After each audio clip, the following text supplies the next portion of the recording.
भारतीय संविधान के इतिहास में सन 92-93 बहुत महत्वपूर्ण है। यही वो साल था जब भारत के संविधान में 73वें संविधान संशोधन किया गया, जिसके तहत जो है ग्रामीण स्थानीय स्वशासन की संकल्पना को मूर्त रूप प्रदान करते हुए इसके लिए संवैधानिक ढांचा प्रदान किया गया। 73वें संविधान संशोधन 1992 में संविधान में नौवां जो है भाग जोड़ा गया, उसके साथ ही 11वीं अनुसूची जोड़ी गई और अनुच्छेद 243 का जो सीरीज है A to O वो जोड़ा गया। इसके फलस्वरूप ये हुआ कि राज्यों को पंचायती राज यानी पंचायती राज व्यवस्था लागू करने के लिए अधिनियम बनाने का मार्ग जो है प्रशस्त हो गया। 73वें संविधान संशोधन के बारे में हम किसी दूसरे वीडियो में चर्चा करेंगे। इस वीडियो में हम चर्चा करने वाले हैं छत्तीसगढ़ पंचायती राज अधिनियम 1993 का। हालांकि जिस समय छत्तीसगढ़ बना या जिस समय ये अधिनियम बना उस समय छत्तीसगढ़ राज्य अस्तित्व में नहीं था, वो मध्य प्रदेश, अविभाजित मध्य प्रदेश का हिस्सा था। लेकिन उस अधिनियम को अब हम जानते हैं छत्तीसगढ़ पंचायती राज अधिनियम 1993 के नाम से।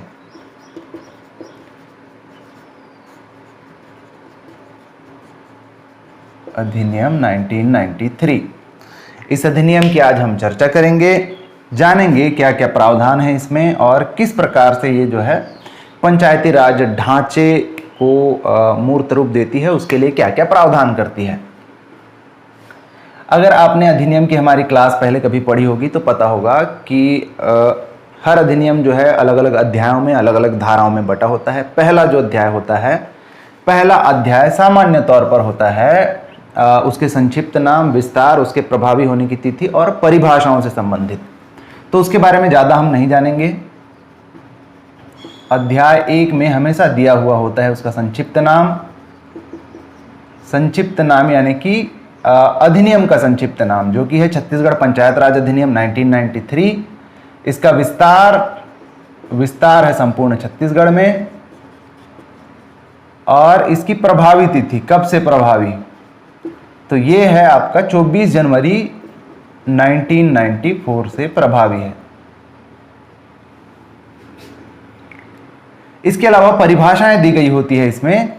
धारा 1 में ये सारी चीजें होती हैं, धारा 2 में जो है हमेशा दी गई होती है परिभाषाएं। तो बहुत सारी परिभाषाएं हैं, सारी परिभाषाओं पर हम नहीं जाएंगे। एक जो परिभाषा है उस पर हम अपना ध्यान केंद्रित करेंगे, जो है ग्राम सभा। पर ग्राम सभा को समझने से पहले हमको थोड़ा सा पंचायत के स्ट्रक्चर के बारे में संक्षेप में जान लेना जरूरी है। जब हम किसी ग्राम पंचायत की बात करते हैं तो ग्राम पंचायत का मतलब होता है गांव या फिर गांव का समूह, जिसको एक पंचायत के रूप में राज्य के जो राज्यपाल हैं वो विनिर्दिष्ट करते हैं, यानी चिन्हांकित करते हैं कि इस गांव को या फिर गांव के इस समूह को इस ग्राम पंचायत के नाम से जाना जाएगा। ग्राम पंचायत में उसके प्रतिनिधि होते हैं, सरपंच, उप सरपंच और जो पंच वगैरह हैं, ये बनाते हैं ग्राम पंचायत। पर एक ग्राम पंचायत में जितने भी मतदाता होते हैं, जो वयस्क होते हैं, जिनका नाम मतदाता सूची में वहाँ की निर्वाचन नामावली में शामिल होता है, उन सभी को एक साथ हम कहते हैं ग्राम सभा। यानी ग्राम सभा की हम बात कर रहे हैं तो ग्राम सभा जो है ग्राम पंचायत क्षेत्र के भीतर, ग्राम पंचायत क्षेत्र के भीतर समाविष्ट के अंदर आने वाले सभी व्यक्ति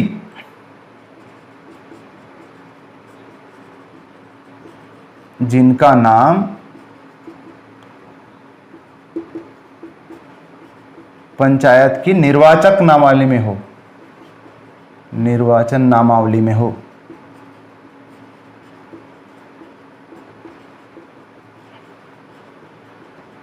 शामिल हो, उनके समूह को हम कहते हैं से बनने वाला निकाय।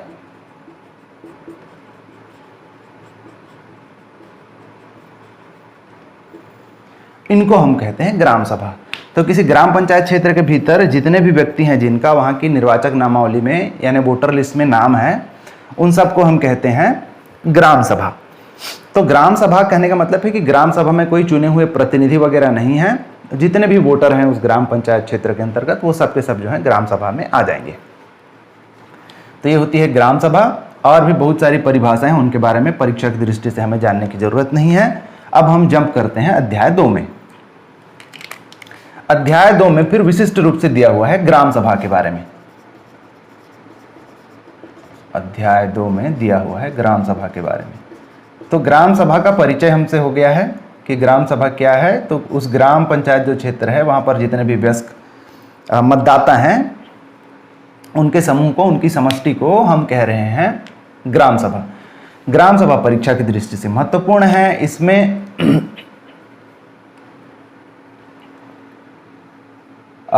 हम ये देखेंगे कि ग्राम सभा की बैठक वगैरह कब कब होती है, कोरम क्या होता है, ये सारी चीज़ें महत्वपूर्ण हैं। लेकिन अध्याय 2 ग्राम सभा की शुरुआत होती है धारा 3 से। धारा 3 से ही किसी भी अधिनियम की महत्वपूर्ण धारा जो है प्रारंभ हो जाती है। धारा 3 में दिया हुआ है कि ग्राम पंचायत के रूप में गांव या गांवों के समूह को कौन विनिर्दिष्ट करेगा। तो ग्राम पंचायत का विनिर्दिष्ट किया जाना, यानी एक हिसाब से चिन्हांकित किया जाना कि इस ग्राम को या इन ग्रामों के समूह को जो है एक ग्राम पंचायत के रूप में चिन्हांकित किया जाता है। ये कौन करेगा? ये करते हैं राज्य के राज्यपाल अधिसूचना के माध्यम से। इसके बारे में दिया हुआ है धारा 3 में। धारा 4 प्रावधान करता है ग्राम की मतदाता सूची का। धारा 4 ग्राम पंचायत या ग्राम की मतदाता सूची, एक मतदाता सूची हुआ करेगी। धारा 5 मतदाताओं के रजिस्ट्रीकरण का, ग्राम के मतदाताओं का रजिस्ट्रीकरण, जिनकी भी उम्र 18 वर्ष पूरी हो जाती है उनको फिर जो है गांव के मतदाता के रूप में रजिस्टर कर लिया जाता है, मतदाता सूची में उनका नाम जो है चढ़ाया जाता है। और धारा 6 महत्वपूर्ण है। धारा 6 फिर बताता है कि ग्राम सभा के सम्मेलन के बारे में। ग्राम सभा का सम्मेलन। अभी सम्मेलन में 2-3 चीजें अपने को ध्यान रखनी है। पहला कि इसकी आवृत्ति क्या होगी, कब कब होगी। तो ग्राम सभा का जो सम्मेलन है प्रत्येक 3 माह में कम से कम एक बार किया जाना है। 3 माह में कम से कम एक बार। ये आवश्यक रूप से है, प्रत्येक 3 माह में जो है कम से कम एक बार होना है। कतिपय परिस्थितियां हैं, कुछ परिस्थितियां हैं जिनके द्वारा ग्राम सभा जो है यदि चाहें तो 30 दिन के भीतर बुलाई जा सकती है। क्या परिस्थितियां हैं कि ग्राम सभा के जो भी मेंबर हैं, ग्राम सभा के मेंबर कौन है? जिनका नाम निर्वाचन नामावली में है, जो वोट करते हैं उस ग्राम पंचायत के लिए, उसके सदस्य हैं। तो उनके 1/3 सदस्य, यदि 1/3 सदस्य लिखित में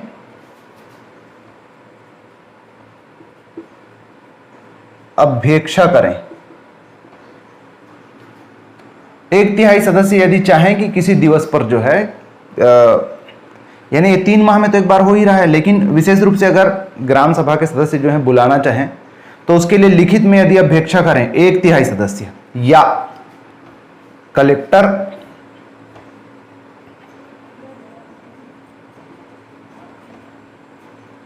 या जनपद या जिला पंचायत चाहे तो 30 दिवस के भीतर जो है ग्राम सभा बुलाई जा सकती है।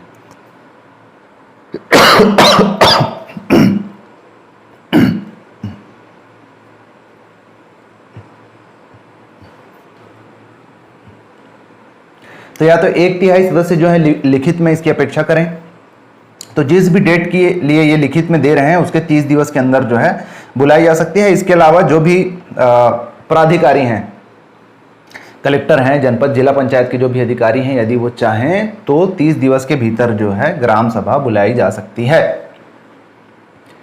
ग्राम सभा बुलाने का दायित्व तो किसका होगा, ये सारे कुछ महत्वपूर्ण प्रश्न हैं जिनका ध्यान देंगे। तो ग्राम सभा बुलाने का दायित्व जो है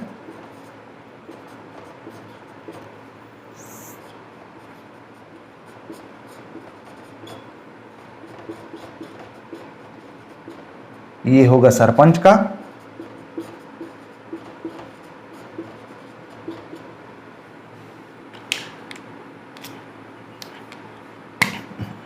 तो सरपंच का वो दायित्व होगा कि ग्राम सभा को जो है बुलाया जाए 3 महीने में कम से कम एक बार, या फिर जब ये अभ्यक्षा की जा रही है 30 दिवस के भीतर जो है किसी एक डेट पर ग्राम सभा बुलाने का दायित्व सरपंच का है। इस दायित्व को पूरा करने में यदि वो असमर्थ होता है तो उसे अपना पद भी त्यागना पड़ सकता है, अपने पद के लिए वो अयोग्य घोषित हो जाएगा। तो सभा बुलाने का दायित्व जो है सरपंच का है। अब सभा यदि बुला ली जाती है तो कोरम क्या होगा, कोरम यानी गणपूर्ति, कम से कम कितने सदस्य आए कि सभा जो है उसकी कार्यवाही की जा सके। तो अगला है गणपूर्ति, महत्वपूर्ण है गणपूर्ति या फिर कोरम। तो कोरम जो है इसकी गणपूर्ति या फिर आप विधानसभा की गणपूर्ति देख लीजिए, लगभग एक जैसी है। कम से कम दशमांश जो है 1/10 जो है सदस्य कम से कम उपस्थित होने चाहिए, तब जो है कोरम पूरा होगा। कम से कम 1/10 सदस्य जो है उपस्थित हों ग्राम सभा के सम्मेलन के लिए। इसमें भी इस 1/10 सदस्यों में से भी कम से कम 1/3 जो है महिलाएं होनी चाहिए। इन सदस्यों में से 1/10 सदस्यों में से कम 1/3 जो है महिलाएं होनी चाहिए।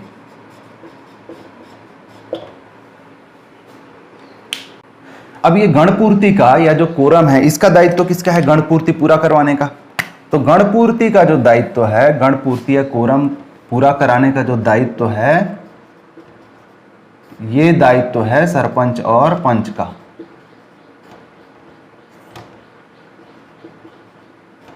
सरपंच और पंच का दायित्व है कि वो जो है गणपूर्ति यानी कोरम जो है कंप्लीट करें, इतने सदस्यों को कम से कम वो बुलाएं, लेके आए कि ग्राम सभा की कार्यवाही जो है पूरी करी जा सके। गणपूर्ति से रिलेटेड एक वो है, एक क्लाज है, उसके बारे में ध्यान देंगे। यदि 3 लगातार सभाओं में गणपूर्ति पूरी नहीं हो पाती, 3 लगातार ग्राम सभा की बैठकों में यदि गणपूर्ति या कोरम पूरा नहीं हो पाता, तब सरपंच एवं पंच को नोटिस दिया जाता है। अगर उस नोटिस के पश्चात भी अगले 2 बैठकों में, अगले 2 ग्राम सभा की बैठकों में गणपूर्ति पूरी नहीं होती, तो उनके खिलाफ कार्रवाई की जा सकती है, जो कि उनके पद छीनने से संबंधित भी हो सकती है। यानी 3 गणपूर्ति में यदि 3 बैठकों में यदि गणपूर्ति नहीं होती तो सरपंच पंच को नोटिस दिया जाएगा। उसके बाद के 2 ग्राम सभाओं में भी यदि गणपूर्ति नहीं होती तो उन्हें अपना पद छोड़ना पड़ सकता है। तो ये धारा 6 ग्राम सभा का सम्मेलन महत्वपूर्ण है, ध्यान देंगे। उसकी आवृत्ति कब से कब तक होती है उसके बारे में, कोरम क्या होता है, उस कोरम में फिर कितने सदस्य, उसमें महिलाओं का क्या है, दायित्व किसका होता है गणपूर्ति का, ग्राम सभा बुलाने का दायित्व किसका होता है, गणपूर्ति यदि पूरा नहीं होता है तो किस प्रकार की कार्यवाही जो है की जा सकती है। ये थी धारा 6 में।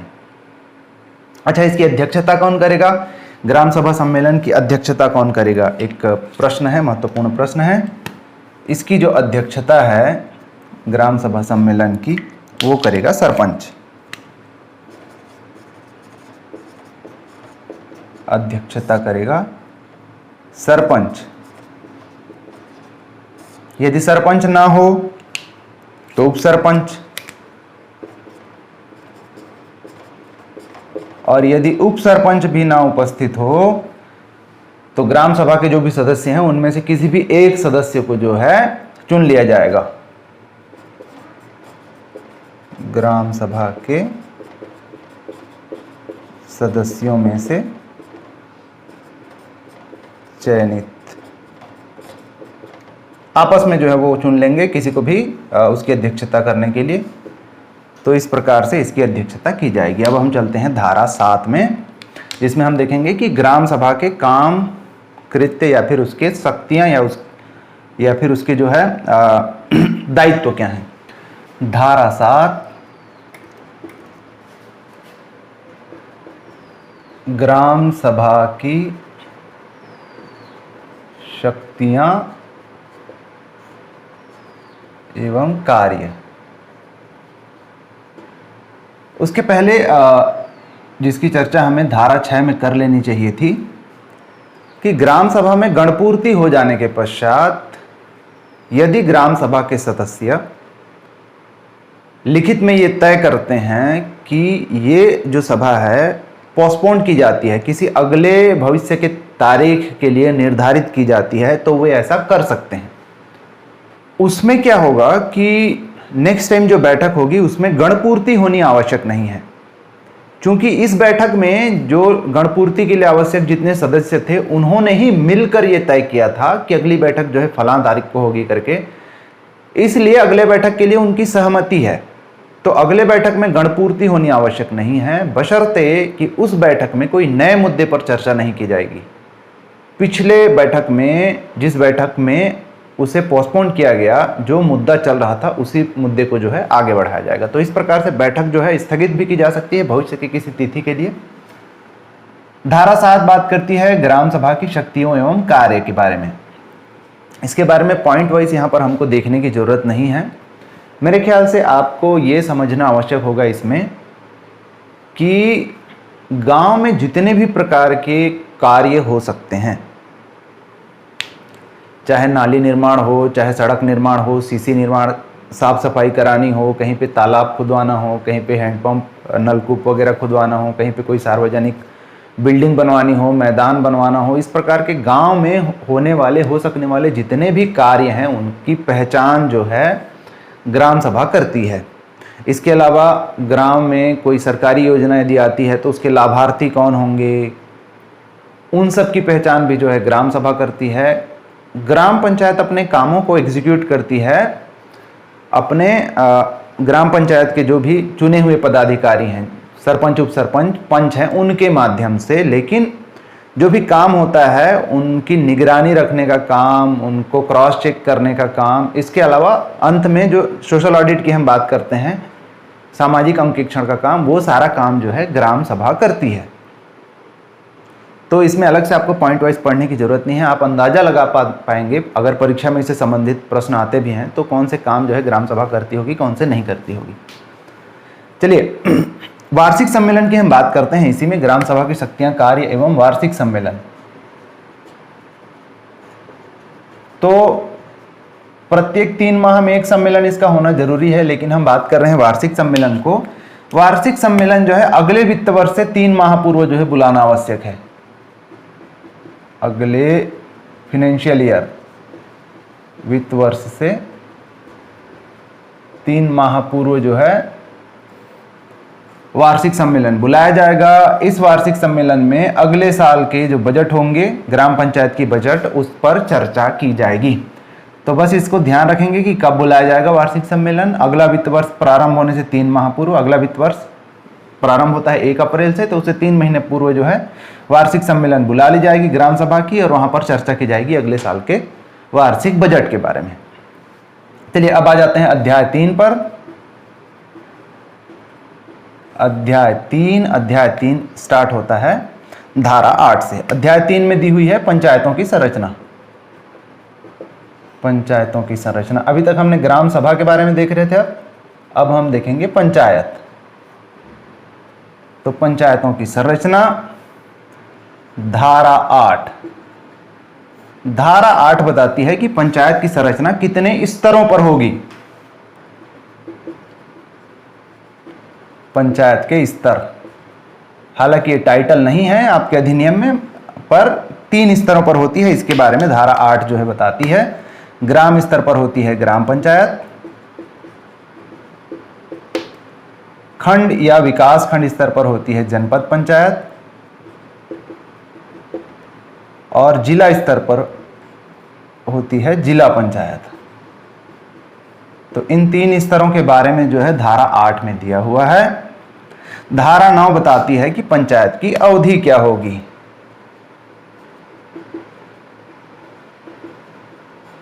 पंचायत की अवधि, आप में से ज्यादातर लोगों को पता होगा कि पंचायत की अवधि होती है 5 वर्ष की। प्रश्न यह है कि वो 5 वर्ष कब से गिना जाता है। तो ये 5 वर्ष गिना जाता है पंचायत के प्रथम सम्मेलन से। तो दो कंडीशंस हैं इसमें। पहला, इसकी जो अवधि होगी वो होगी प्रथम सम्मेलन से, पंचायत के प्रथम सम्मेलन से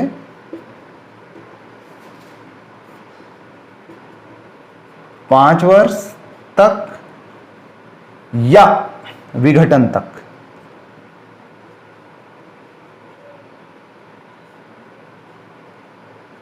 पंचायत विघटित भी हो सकती है अविश्वास प्रस्ताव के द्वारा, जिसके बारे में हम आगे चर्चा करेंगे।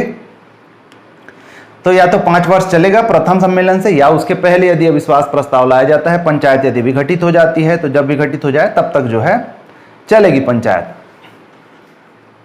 तो ये ध्यान रखेंगे, पंचायत की अवधि मानी जाती है प्रथम सम्मेलन से। पंचायत के गठन के लिए निर्वाचन कब होगा, धारा 9 में ही इसकी व्यवस्था है। तो पंचायत गठन के लिए निर्वाचन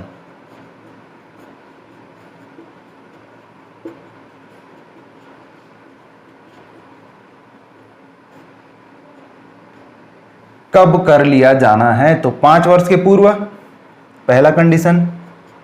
कौन से 5 वर्ष के पूर्व? प्रथम सम्मेलन से 5 वर्ष का जो टाइम है उसके पूर्व। या यदि विघटन वाली स्थिति आती है तो विघटन के पश्चात 6 माह के भीतर। विघटन पश्चात 6 माह के भीतर जो है, या 6 माह के पूर्व जो है कर ली जानी है पंचायत गठन हेतु निर्वाचन।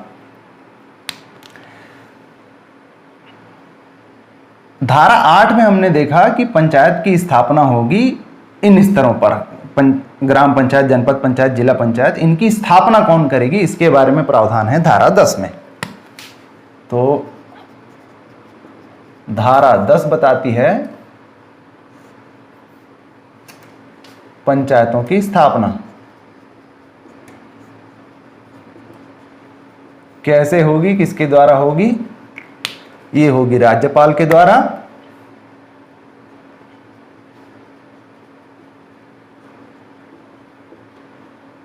अधिनियम अधिसूचना में जो है इसकी प्रकाशन की जाएगी।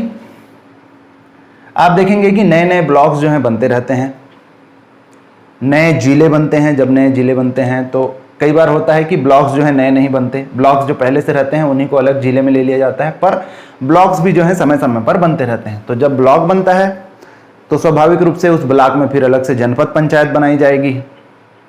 तो इसके बाबत जो सूचना है वो अधिसूचना में प्रकाशित होती है राज्यपाल के हस्ताक्षर से। तो किसके द्वारा किया जाता है पंचायतों की स्थापना? राज्यपाल के द्वारा। धारा 10 इसका प्रावधान करता है। जब पंचायतों की स्थापना की बात कर रहे हैं तो इसका मतलब है ग्राम, जनपद एवं जिला तीनों पंचायत की। धारा 11 जो है बताती है पंचायतों के निगमन के संबंध में। पंचायतों का निगमन, सिंपल शब्दों में यदि हम समझें तो पंचायत का रिप्रेजेंटेशन कैसे होता है, विधिक रूप से उसका काम किस प्रकार से होता है, उसके बारे में धारा 11 बताती है। तो जैसे एक व्यक्ति होता है, जैसे एक संस्था होती है, जैसे एक निकाय होता है, वैसे ही जो पंचायत होंगे वो एक इकाई की भांति होंगे, एक व्यक्ति की भांति होंगे, आप मान सकते हैं। जैसे यदि हम फलाना ग्राम पंचायत बोलते हैं तो वो ग्राम पंचायत एक व्यक्ति की भांति आप मान सकते हैं। उसका उसकी एक इंडिविजुअलिटी होगी, उसकी व्यक्तिकता होगी, उसका एक कॉमन सील होगा यानी स्टैंप होगा। उसके खिलाफ यदि वाद प्रतिवाद किया जाता है, कोर्ट में केस में जाया जाता है तो उस नाम से उसके खिलाफ जाया जाएगा। उसका एक उत्तराधिकार होगा, उत्तराधिकार यानी कि सक्सेशन होगा। अगला जो सरपंच आएगा वो उसी नाम के पंचायत का सरपंच होगा। तो इस प्रकार जो जिस भी ग्राम पंचायत, जनपद पंचायत या जिला पंचायत की हम बात कर रहे हैं वो एक इकाई की तरह होगी, उसका एक अपना स्टैंप होगा, उसका अपना उत्तराधिकार होगा, उस नाम के साथ उसके खिलाफ आप वाद प्रतिवाद कर सकते हैं। इन्हीं सबके संबंध में है धारा 11। चलिए, एक महत्वपूर्ण धारा है धारा 12। महत्वपूर्ण है इसलिए कि इसमें जो कुछ अभी हम देखेंगे उसी प्रकार से जब हम जनपद पंचायत या जिला पंचायत देखेंगे तो उसी विधि से वहां पर जो है कार्य होंगे। ये संबंधित है वार्डों के विभाजन से संबंधित। ग्राम पंचायत में वार्डों का विभाजन। तो एक प्रत्येक ग्राम पंचायत जो है अनेक वार्डों में बटी होती है। वार्डों से ही पंच चुने जाते हैं, फिर पंचों के बीच से ही सरपंच चुने जाते हैं, उप सरपंच चुने जाते हैं। सरपंच का चुनाव तो प्रत्यक्ष होता है। तो वार्डों का विभाजन किस प्रकार होगा, यह महत्वपूर्ण है। ध्यान देंगे, प्रत्येक ग्राम पंचायत में इर्रिस्पेक्टिव की उसकी जनसंख्या कितनी है, कम से कम 10 वार्ड होंगे, न्यूनतम 10 वार्ड होंगे। मैक्सिमम हो सकते हैं 20 वार्ड। यदि जनसंख्या जो है 1000 से अधिक हो, उस कंडीशन में मैक्सिमम यानी अधिकतम हो सकते हैं 20 वार्ड। तो ध्यान देंगे, आप ये मान के सकते हैं कि अगर जनसंख्या बहुत कम हुई, मान लो 500 की ही जनसंख्या हुई, तब एक एक वार्ड में 50 ही मतदाता होंगे। अगर 700 जनसंख्या हुई तो 70 ही मतदाता होंगे। तो कम से कम न्यूनतम जो है 10 वार्ड होने जरूरी हैं। अगर 1000 से अधिक की जनसंख्या है तो ज़्यादा वार्ड हो सकते हैं, पर मैक्सिमम 20 वार्ड ही होंगे। अब इसमें कुछ क्लॉज है, उसकी हम बात करते हैं। तो ये वार्डों के चुनाव की जो शक्ति है वो है जिला कलेक्टर के पास।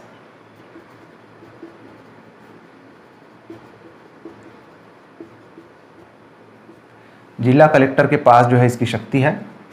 कलेक्टर जो है तय करेगा कि कितने वार्ड में बांटे जाएंगे, पर न्यूनतम 10 वार्ड तो होंगे। अब इसमें इस चीज का ध्यान रखा जाना है कि जिस ब्लॉक में ये ग्राम पंचायत आता है, उस ब्लॉक में, उस विकास खंड में जितने भी ग्राम हैं, उनमें प्रत्येक वार्ड में जो जनसंख्या है वो लगभग समान हो। कहने का मतलब इसमें इस बात का ध्यान रखना है कि खंड में, ब्लॉक में, खंड में जनसंख्या प्रति वार्ड का जो अनुपात है, जनसंख्या और वार्ड का अनुपात सभी ग्रामों में, सभी ग्रामों में यथासंभव समान हो।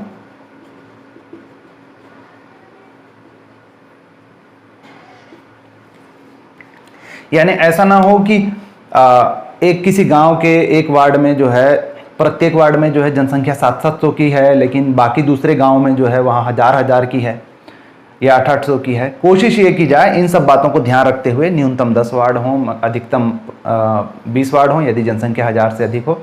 लेकिन कोशिश ये की जाए कि उस खंड के, उस विकास खंड के सारे ग्राम पंचायतों के वार्डों में जो जनसंख्या है वो लगभग एक समान हो। इस बात का जो है ध्यान रखा जाए। क्योंकि वार्ड बनाने की शक्ति जो है कलेक्टर के पास है, इसलिए इस बात का ध्यान रखेंगे जिला कलेक्टर। धारा 13 संबंधित है ग्राम पंचायतों के गठन से संबंधित। धारा 13 ग्राम पंचायतों का गठन। तो इसमें हम देखेंगे कि कौन कौन जो है इसके पदाधिकारी होते हैं। तो ग्राम पंचायत बनेंगे निर्वाचित सरपंच व पंचों से मिलकर। निर्वाचित सरपंच व पंचों से मिलकर जो है ग्राम पंचायत बनेगी। इनका प्रत्यक्ष चुनाव होता है सरपंच और पंचों का। पंच जो है फिर आपस में मिलकर अपने बीच से उप सरपंच का चुनाव करते हैं। अब मान लीजिए कि निर्वाचन नहीं हो पाता। अगर निर्वाचन नहीं हो पाता तो अगला निर्वाचन जो है 6 माह के भीतर किया जाना है। यानी निर्वाचन ना होने की स्थिति में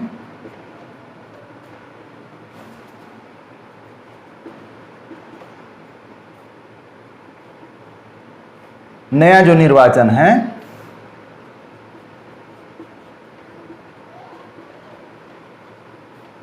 ये होना है 6 माह के भीतर।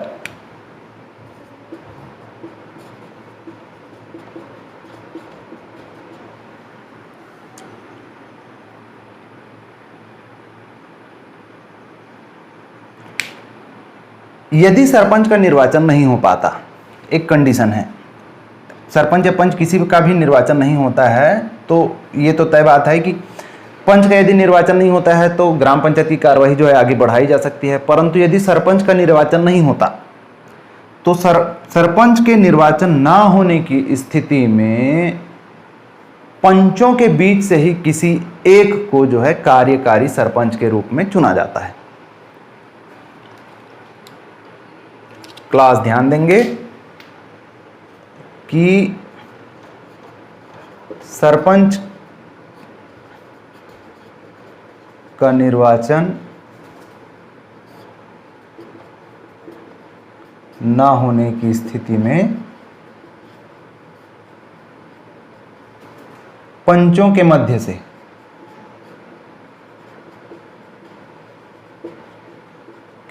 से जो है कार्यकारी सरपंच चुना जाएगा।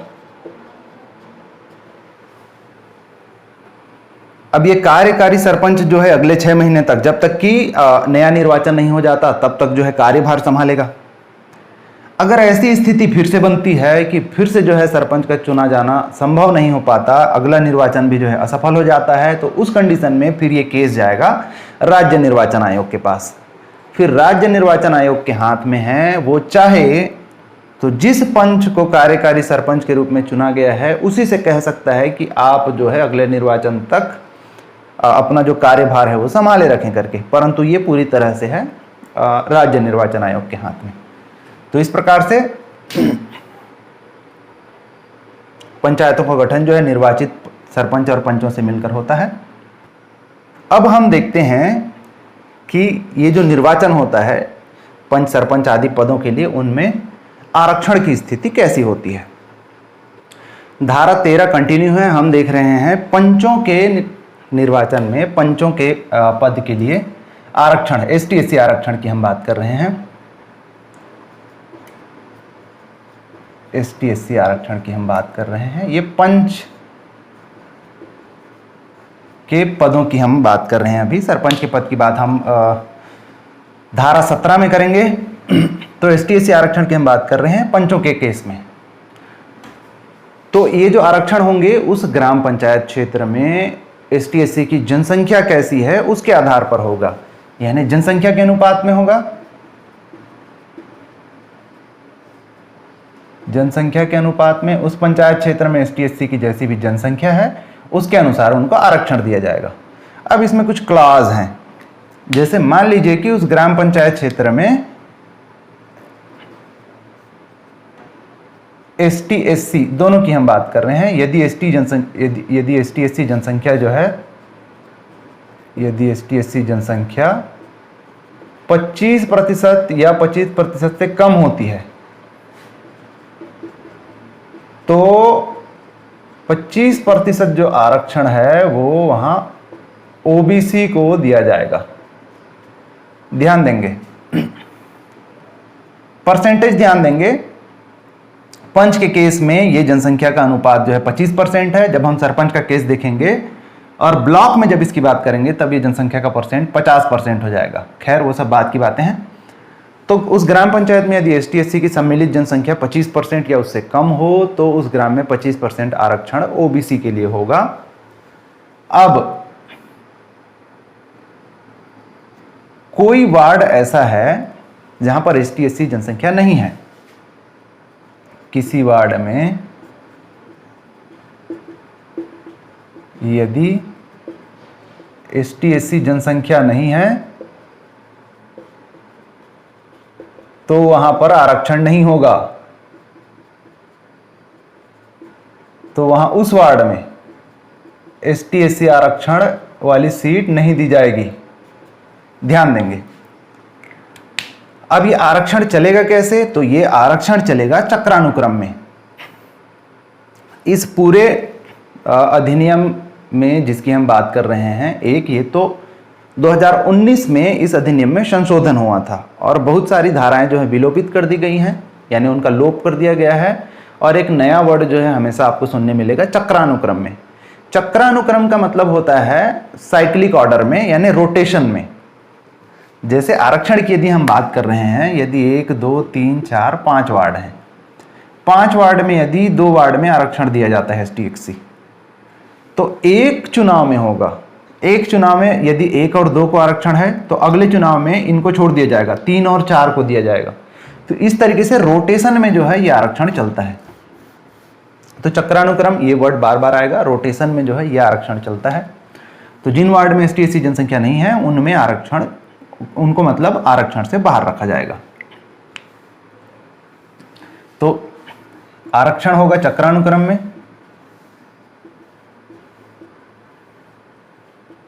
चक्रानुक्रम में।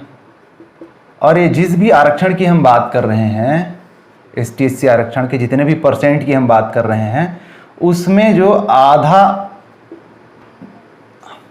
आधे स्थान है, आधे स्थान वो महिलाओं के लिए आरक्षित होंगे। ध्यान देंगे, ये यहां पर भी है, आगे भी हम देखेंगे। महिलाओं के लिए 50% आरक्षण जो है, आधे स्थान मतलब 50% जो आरक्षण है वो दिए जाएंगे महिलाओं को। उस एसटी एससी आरक्षण में से 50% महिलाओं के लिए स्थान है। चलिए धारा 14 हम देखते हैं। ये धारा 13 का ही पार्ट था। धारा 14 है मत देने या फिर अभ्यर्थी होने की।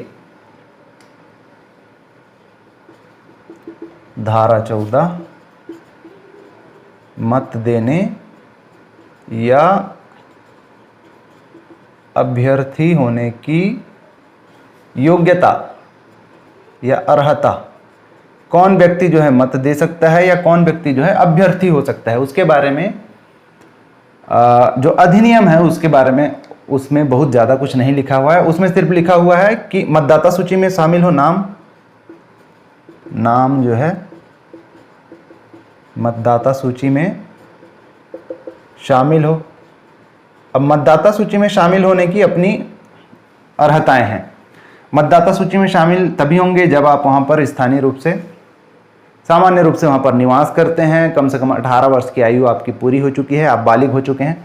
इसी केस में जो है आपको मतदाता सूची में शामिल किया जाता है। तो मतदाता सूची में नाम जो है शामिल हो और किसी विधि यानी लॉ द्वारा, किसी कानून द्वारा, किसी विधि द्वारा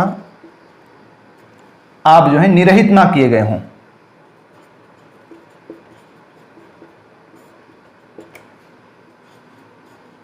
ना किए गए हों। अगर किसी कानून द्वारा आपको इसके लिए अयोग्य घोषित कर दिया जाता है तब आप अयोग्य होंगे। इतनी ही योग्यता है, आप मत देने के लिए या अभ्यर्थी होने की योग्यता इसे रख लेते हैं पंच के लिए।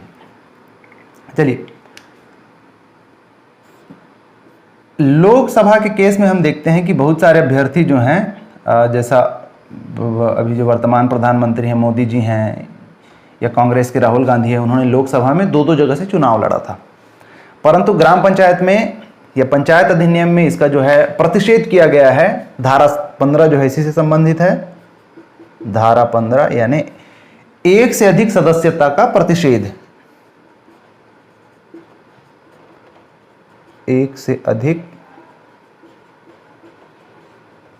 सदस्यता का प्रतिषेध। आप एक से अधिक वार्ड से जो है चुनाव नहीं लड़ सकते हैं। धारा 16 जो है विलोपित कर दी गई है। जैसा मैंने पहले बताया था 2019 में जो संशोधन हुआ था उसमें बहुत सारी धाराएं, बहुत सारे लाइन जो है वो विलोपित कर दी गई हैं। धारा 17 संबंधित है सरपंच उपसरपंच के चुनाव से, इंपॉर्टेंट है।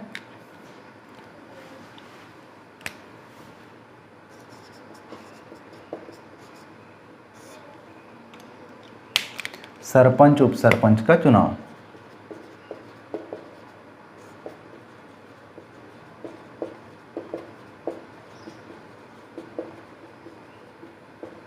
चलिए, ये तो आपको पता ही होगा कि सरपंच का चुनाव प्रत्यक्ष होता है, उप सरपंच का चुनाव जो है वो अप्रत्यक्ष रूप से होता है। अर्हताएं क्या है इसके लिए, क्या इसके लिए योग्यताएं हैं?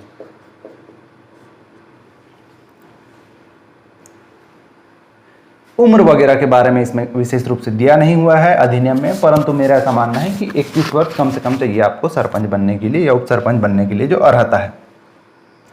इसके अलावा क्या अर्हता है? पंच बनने की अर्हता हो, पंच बनने की अर्हता हो। पंच बनने की क्या अर्हता हो हम लोग देख चुके हैं, मतदाता सूची में नाम शामिल हो और किसी विधि द्वारा जो है आपको ऐसे के लिए अयोग्य घोषित ना किया गया हो। इसके अलावा संसद या विधायिका के सदस्य नहीं होने चाहिए, यानी जो पहले से विधायक हैं या सांसद हैं वो उप सरपंच बनने के योग्य नहीं है, के सदस्य ना हो। किसी सहकारी सोसाइटी के अध्यक्ष उपाध्यक्ष ना हो, सोसाइटी के अध्यक्ष अथवा उपाध्यक्ष के पद पर ना हो। सदस्यता हो सकती है सहकारी सोसाइटी की, पर अध्यक्ष या उपाध्यक्ष का जो पद है वो नहीं होना चाहिए। इसके अलावा ग्राम की मतदाता सूची में नाम हो।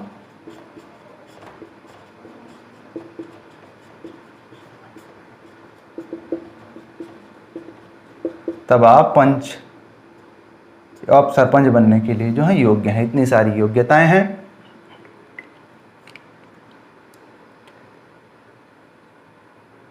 अब हम आरक्षण की बात करते हैं। अब यहाँ पर एक चीज आप ध्यान देंगे, जब हम पंच में आरक्षण की बात कर रहे थे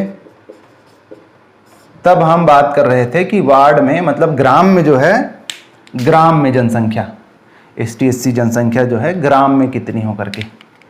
पंच के केस में हम सिनारियो देख रहे थे ग्राम में। जब हम सरपंच या उप सरपंच में पद में आरक्षण की बात करते हैं तब ये सिनारियो बड़ा हो जाता है। अब हम बात कर रहे हैं ब्लॉक की। तो खंड में यदि जनसंख्या जो है, खंड यानी अब विकास खंड की बात कर रहे हैं, खंड में यदि ST/SC की सम्मिलित जनसंख्या 50%, ध्यान देंगे वहां पर 25% की बात कर रहे थे, अब हम बात कर रहे हैं 50% की। 50% या फिर 50% से कम हो तो 25% आरक्षण OBC को,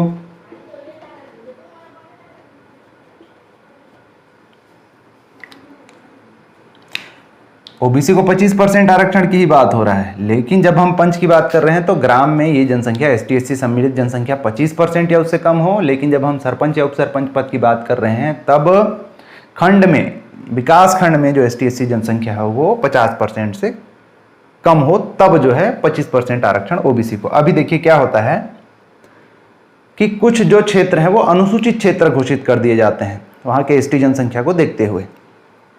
तो जाहिर सी बात है वहां पर अनुसूचित क्षेत्रों में जो ST जनसंख्या होगी वो बहुत अधिक होगी। तो आरक्षण की ऐसी गणना के लिए अनुसूचित क्षेत्रों की जो जनसंख्या है उनको छोड़ दिया जाता है, क्योंकि अनुसूचित क्षेत्र में पूरा वही जनसंख्या है। तो इस हेतु जो है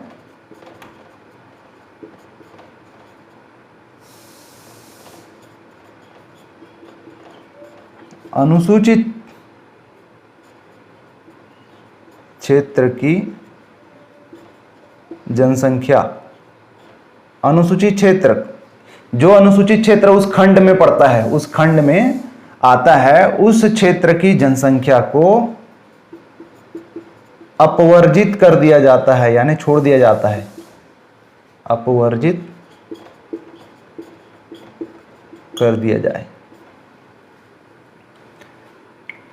तो ये ST/SC जनसंख्या का परसेंट लेने के लिए अनुसूचित क्षेत्र की जनसंख्या को छोड़ दिया जाएगा, उसके हिसाब से फिर आरक्षण निकाला जाएगा। अब देखिए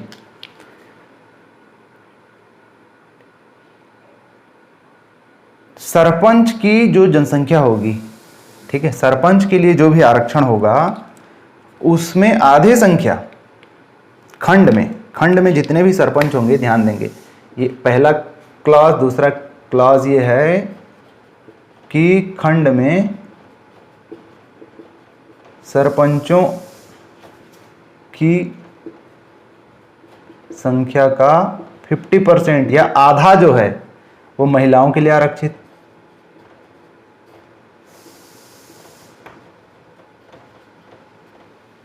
तो 50% महिला आरक्षण की बात हम कर रहे हैं। जो भी खंड में जितने भी गांव होंगे उनमें से आधे गांव में कम से कम जो है महिला सरपंच चुने जाएंगे, यानी 50% जो जनसंख्या है वो महिला आरक्षित है। ये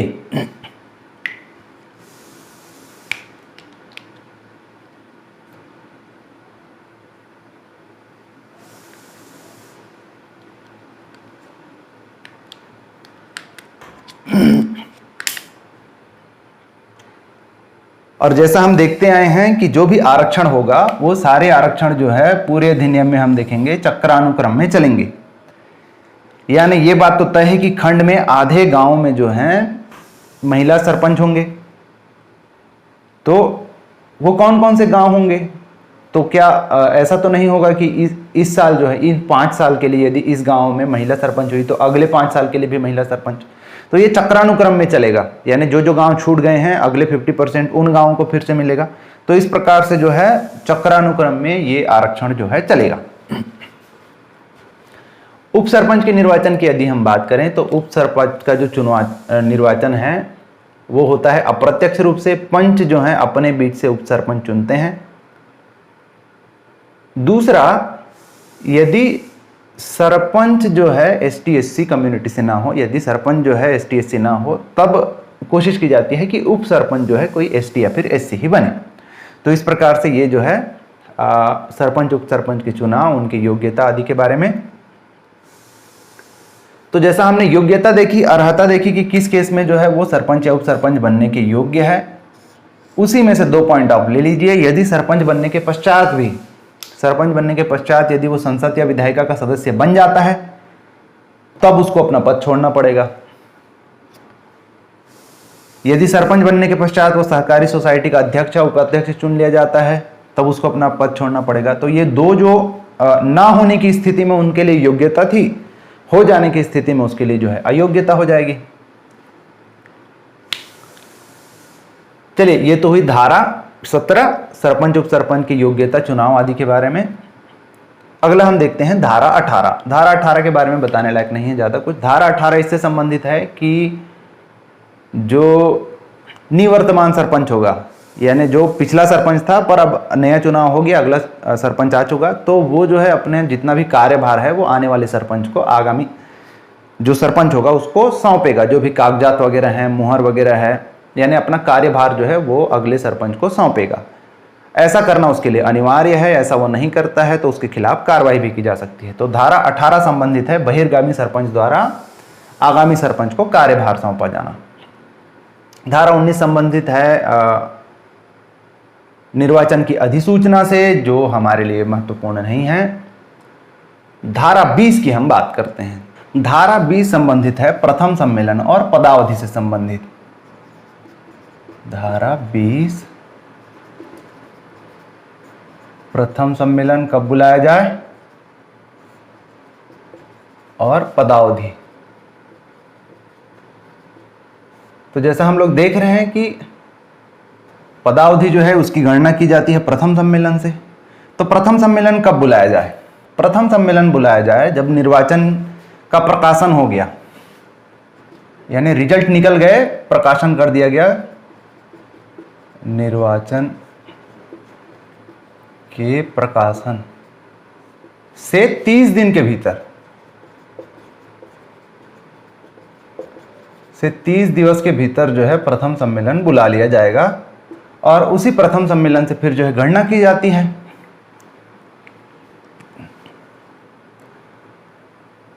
पदावधि जिसकी बात हम पहले कर चुके हैं, तो प्रथम सम्मेलन से 5 वर्ष,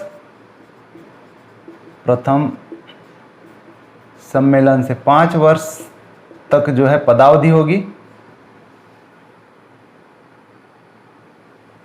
अगर निर्वाधी जो अवधि है, अगर जो अवधि है जिसकी हम बात कर रहे हैं निर्धारित अवधि है, यानी 5 साल जो है चलेगा, उससे पहले अगर विघटित हो जाती है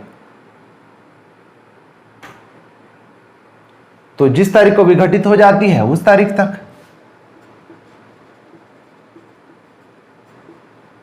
विघटन होने तक। तो या तो प्रथम सम्मेलन से 5 वर्ष चले या फिर विघटित हो जाए तो विघटित होने तक ही उसकी जो है पदावधि है। हालांकि अपन भविष्य में पढ़ेंगे, परंतु यदि विघटित हो जाती है तो ध्यान देंगे, प्रथम सम्मेलन से 5 वर्ष तक तो चलता है, परंतु यदि विघटित हो जाता है तो जो नया निर्वाचन होता है वो 6 महीने के अंदर होना होता है, और नए निर्वाचन के पश्चात जो भी सरपंच वगैरह बनते हैं उनकी जो पदावधि होती है वो बचे हुए समय के लिए होती है। ध्यान देंगे, यदि बिना विघटन के चुनाव होते हैं तो 5 साल उनकी पदावधि होती है प्रथम सम्मेलन से, लेकिन यदि विघटन हो जाता है तो विघटन के पश्चात उपचुनाव होते हैं और उनमें जो नए पदाधिकारी चुन के आते हैं उनका जो समयावधि होता है, उनकी जो पदावधि होती है वो बचे हुए समय तक होती है। यानी 2 साल के बाद यदि विघटित हुआ है तो अगले 3 साल तक ही वो रहेंगे। इस प्रकार चलिए, धारा 21 जो है बहुत महत्वपूर्ण है। धारा 21 और 22, धारा 21 जो है बताती है अविश्वास प्रस्ताव के बारे में। सरपंच या उप सरपंच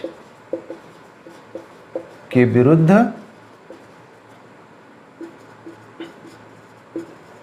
अविश्वास प्रस्ताव। इसका सिंपल सा मतलब है कि अब हमें आप पे, आपके कार्यावधि पे, आपके पद पर जो है विश्वास नहीं है, इसलिए अब हम आपको इस पद के लिए अयोग्य समझते हैं। तो सरपंच उप सरपंच के विरुद्ध जो है अविश्वास प्रस्ताव लाया जा सकता है। कैसे लाया जाएगा कि जो भी पंच हैं वो इकट्ठा होंगे इस बाबत, और उस समय जो भी उपस्थित और मतदान करने वाले पंच होंगे, ध्यान देंगे, उपस्थित और मतदान करने वाले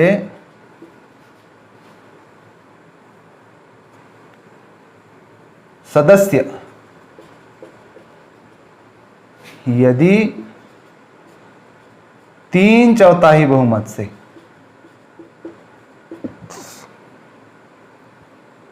जो कि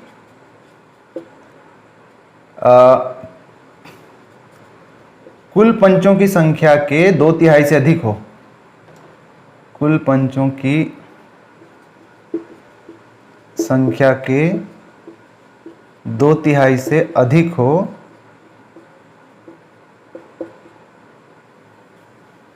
बहुमत से संकल्प पारित करें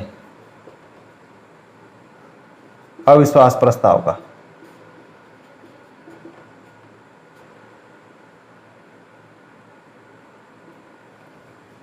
तब जो है अविश्वास प्रस्ताव पास होना माना जाएगा। ध्यान देंगे, इसको समझेंगे वर्डिंग्स को। उपस्थित और मतदान करने वाले सदस्य यदि 3/4 बहुमत से, मान के चलिए कि 15 पंच हैं, और ऐसी सभा में जहां पर अविश्वास प्रस्ताव लाना चाहिए वहां पर 12 पंच जो है प्रेजेंट होते हैं,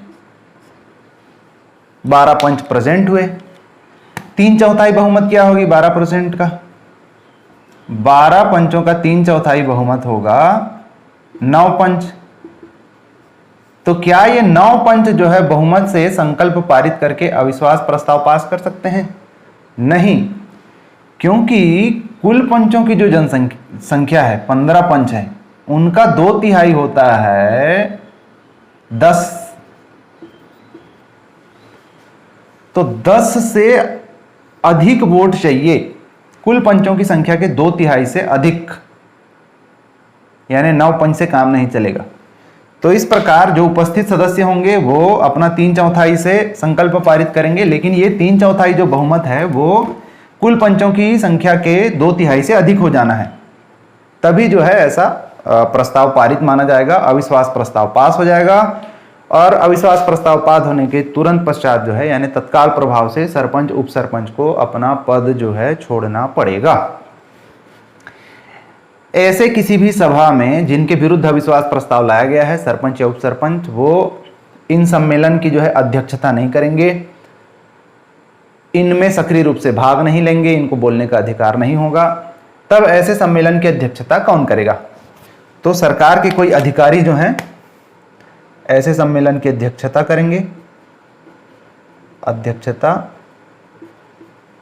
सरकार के कोई प्राधिकारी या अधिकारी जो हैं, जो सामान्य रूप से जनपद पंचायत से संबंधित होंगे, वो इसकी अध्यक्षता करेंगे। सरपंच या उप सरपंच जो है ऐसे अविश्वास प्रस्ताव के खिलाफ कि ये अविधिमान्य है, गैर कानूनी है, चुनौती दे सकता है। किसके समक्ष? कलेक्टर के समक्ष 7 दिवस के भीतर।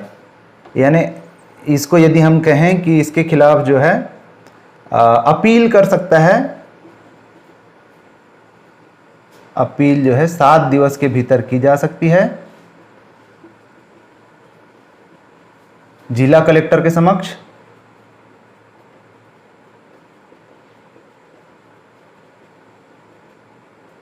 कलेक्टर जो है देखेगा कि भाई विधि सम्मत है कि नहीं है। यदि विधि सम्मत है, कानूनी है, तो फिर कलेक्टर कुछ नहीं कर सकते। कलेक्टर को जो है फैसला सुरक्षित रखना पड़ेगा। पर कलेक्टर जो है 30 दिवस के भीतर,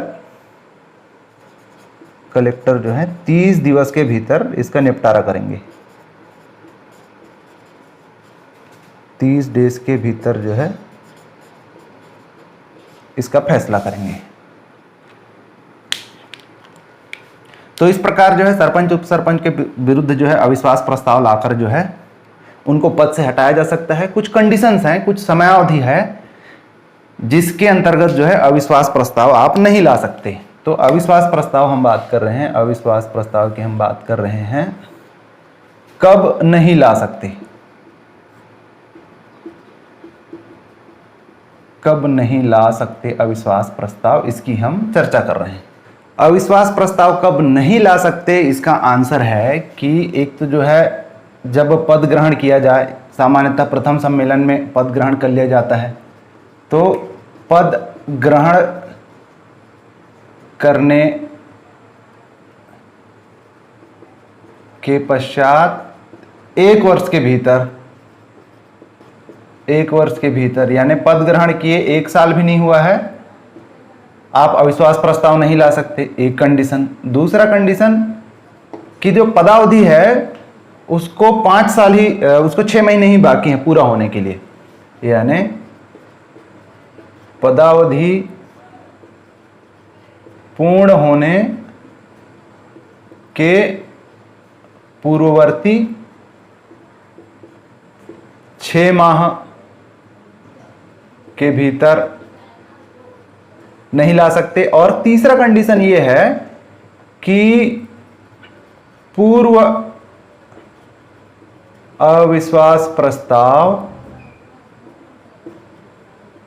के फेल होने यानी पास नहीं होने की स्थिति में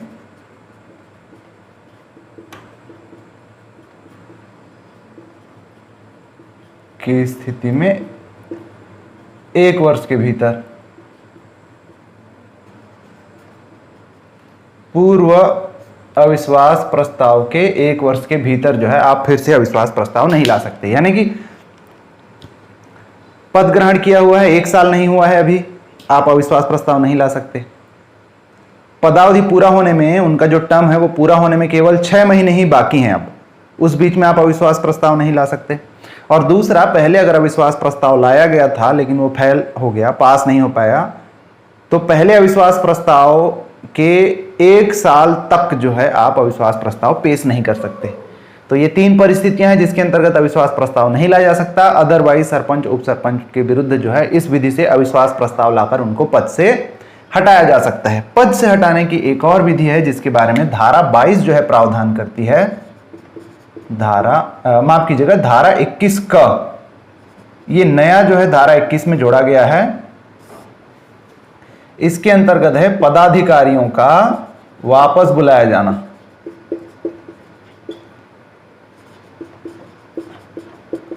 वापस बुलाया जाना से मतलब है कि भैया हमने आपको चुनकर भेजा,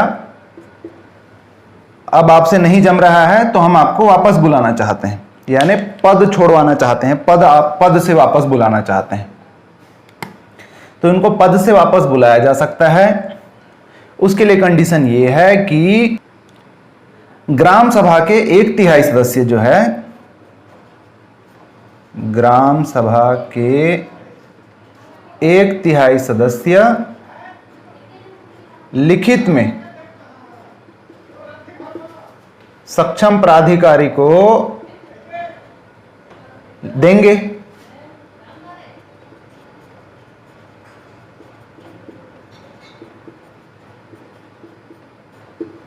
जो भी सक्षम प्राधिकारी है उसको लिखित में देंगे कि हम जो है वापस बुलाने की कार्यवाही करना चाहते हैं। तो 1/3 सदस्य जो है ग्राम सभा के 1/3 सदस्य उसमें अपना हस्ताक्षर करेंगे, लिखित में किसी सक्षम प्राधिकारी को देंगे। इस बाबत जो भी सक्षम प्राधिकारी होंगे, जनपद पंचायत वगैरह के जो भी अधिकारी होंगे, उनको लिखित में देंगे। अब इस पर कार्यवाही करते हुए जो सक्षम प्राधिकारी होगा वो इस बाबत जो है बैठक बुलाएगा ग्राम सभा की, वहां पर जो है मतदान होंगे और आधे से अधिक बहुमत से, यदि आधे से अधिक मत मतलब सामान्य बहुमत से यदि ग्राम सभा इसको पास कर दे तो पदाधिकारियों को जो है वापस आना पड़ेगा, यानी अपने पद का त्याग करना पड़ेगा। तो अविश्वास प्रस्ताव जहां पर सरपंच उप सरपंच के विरुद्ध होता है, पदाधिकारियों को वापस बुलाया जाना जो है पंच के विरुद्ध भी हो सकता है। तो पंच के विरुद्ध होने के केस में जो वार्डवासी हैं वो ये कार्रवाई करेंगे, बाकी अदरवाइज सरपंच उप सरपंच के विरुद्ध में ग्राम सभा जो है ये कार्रवाई करेगी। इस रीति से, इस विधि से 1/3 सदस्य लिखित में देंगे ऐसी कार्यवाही के लिए, और एक फिक्स डेट को जो है फिर वोटिंग होगी, और आधे से अधिक लोग, ग्राम सभा के लोग जो है यदि उसको पास कर देते हैं तो उनको वापस बुला लिया जाएगा। इसमें भी कंडीशन है कि कब वापस नहीं बुला सकते। वापस बुलाया जाना जो है किस स्थिति में नहीं होगी, कब जो है नहीं होगी। तो पदाधिकारियों के वापस बुलाए जाने के केस में सिर्फ 2 बातें आप ध्यान रखेंगे। 2 ही केस है जब ये नहीं होंगी कि उनका जो टर्म है, उनकी जो पदावधि है, जब तक आधी नहीं हो जाती, ध्यान देंगे, उनकी जो पदावधि है जब तक आधी नहीं हो जाती। इसका मतलब समझिए कि अगर नॉर्मल रूप से चुनाव हुआ है तो 5 साल उनकी पदावधि है पद ग्रहण करने के पश्चात, तो 2.5 साल के पहले नहीं, एक केस नॉर्मल केस में 2.5 वर्ष के पूर्व नहीं,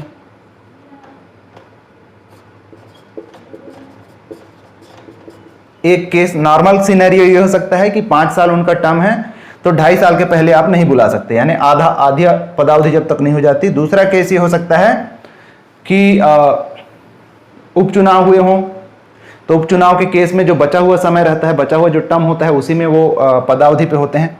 तो उपचुनाव के केस में, उपचुनाव की स्थिति में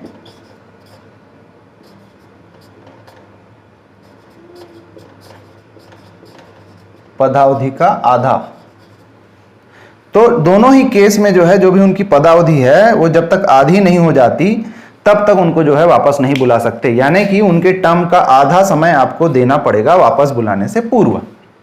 तो ये 2 रीति से जो है उनको उनके पद से हटाया जा सकता है, वापस बुलाया जा सकता है। धारा 22 में हम देखेंगे जनपद पंचायत के बारे में, परंतु वो हम अगले वीडियो में देखेंगे। इस वीडियो में हमने ग्राम सभा, ग्राम पंचायत और उसके पदाधिकारियों के बारे में जाना। अगर आप हमारे चैनल पर नए हैं तो चैनल को सब्सक्राइब कर लीजिए। यदि ये वीडियो आपको अच्छा लगे अपने दोस्तों के साथ शेयर करिए, इसे लाइक करिए और हमारे साथ बने रहिए। अगले वीडियो में हम देखेंगे जनपद पंचायत। Thank you.